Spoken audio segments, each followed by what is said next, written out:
తెలుగు రాష్ట్రాల నుండి పళని సుబ్రహ్మణ్య స్వామి ఆలయానికి, అలాగే ఈ మధ్య కాలంలో చాలా ప్రాచుర్యం పొందిన పాతాళ సింహ మురుగన్ ఆలయానికి వన్ డే ట్రిప్ ఎలా ప్లాన్ చేసుకోవాలో చెప్తాను. మీకు ఈ షార్ట్ ఉపయోగపడవచ్చు, సేవ్ చేసుకోండి. ముందుగా తమిళనాడులో ఉన్న దిండిగల్కి చేరుకోవాలి. తెలుగు రాష్ట్రాల నుండి వీక్లీ ట్రైన్స్ ఉన్నాయి. స్లీపర్ కాస్ట్ ఇంచుమించుగా 600 రూపాయలు. దిండిగల్ రైల్వే స్టేషన్ నుండి బస్ స్టాండ్కి షేర్ ఆటో వాళ్ళు 20 రూపాయలు తీసుకుంటున్నారు.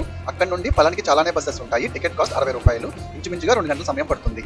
పళని బస్ స్టాండ్ నుండి ఆటో వాళ్ళు ముగ్గురికి లేదా నలుగురికి 100 రూపాయలు తీసుకుంటున్నారు. పళని కొండ క్రింద వరకు.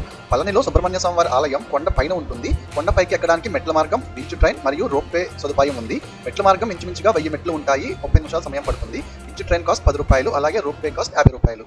కొండపైకి వెళ్లి స్వామివారిని దర్శనం చేసుకోండి. గర్భాలయంలో స్వామివారు ఇలా ఉంటారు. కొండపైన అభిషేక ప్రసాదం అమ్ముతారు, చాలా బాగుంటుంది. ఈ ప్రదేశంలో పండే అరటిపండు, తేనె, బెల్లంతో చేస్తారు, చాలా బాగుంటుంది.